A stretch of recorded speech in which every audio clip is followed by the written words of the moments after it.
इस टाइम आप पोलिंग के सबसे पहले वोटर आप हैं, क्या कहते हैं आज आपने पहला वोट डाले? मैं जिनसे मेरा नाम जो उबैद बिन खालिद है और मैं जिनसे सदर से ही बिलोंग करता हूँ। सुबह जिनसे फजर के टाइम उठे हम खैर से, मैं मेरे वालिदैन भाई बहन सब के सब, और हम लोगों ने कहा कि ये हम पे एक कौमी हक है ये जो हमने अदा करने, तो इसलिए सुबह फर्स्ट टाइम पे ही हम लोग बगैर नाश्ते के उठ के हम सारे के सारे आके हम लोगों ने अपना वोट पोल किया।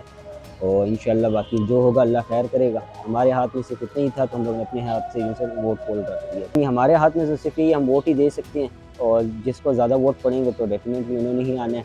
और बाकी हम तो अपनी साइड से कोशिश करेंगे कि हमारा ही जो उनसे उम्मीदवार है, लेकिन वो होगा जो उनसे यानी बैलेट बॉक्स खुलेंगे तो उसके बाद फिर पता लगेगा। किस बेस पे आपने वोट दिए? सरकर्दगी बेस पे, पार्टी बेस पे, क्या सोच के वोट दिए? असल में आज वैसे तो आपको पता है कि यानी इस वक्त तो करंटली जो पार्टी बेस ही है, क्योंकि पाकिस्तान की सिचुएशन जा रही है तो उसके अकॉर्डिंगली जिनसे क्या नाम है इसका हालात जिनसे सही स्टेबल नहीं थे, तो इस वजह से हम लोगों ने निकलना ही था इस वोट के लिए।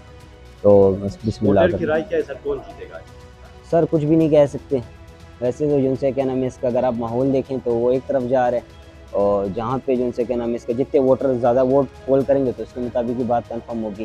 चाहे मैं कुछ भी कहूँ, लेकिन जिसमें बॉक्स खुलेगा तो उसी से कंफर्म मिले अच्छा, कंफर्मेशन। इंतजामात किस तरह थे सर, आप क्या समझते सर इंतज़ामात तो माशाल्लाह ओवरऑल तो बड़े अच्छे थे, लेकिन सुबह के टाइम जैसे इन्होंने टाइमिंग्स वगैरह दी हुई थी 8 बजे की, लेकिन उससे थोड़ा सा जिनसे ये लोग लेट थे, तो जिसकी वजह से उनसे क्या नाम इसका काफ़ी सपोर्टर्स जो थे वो हौसले में भी थे, कह सकते हैं थोड़ा बहुत, यानी उन्होंने वो किया।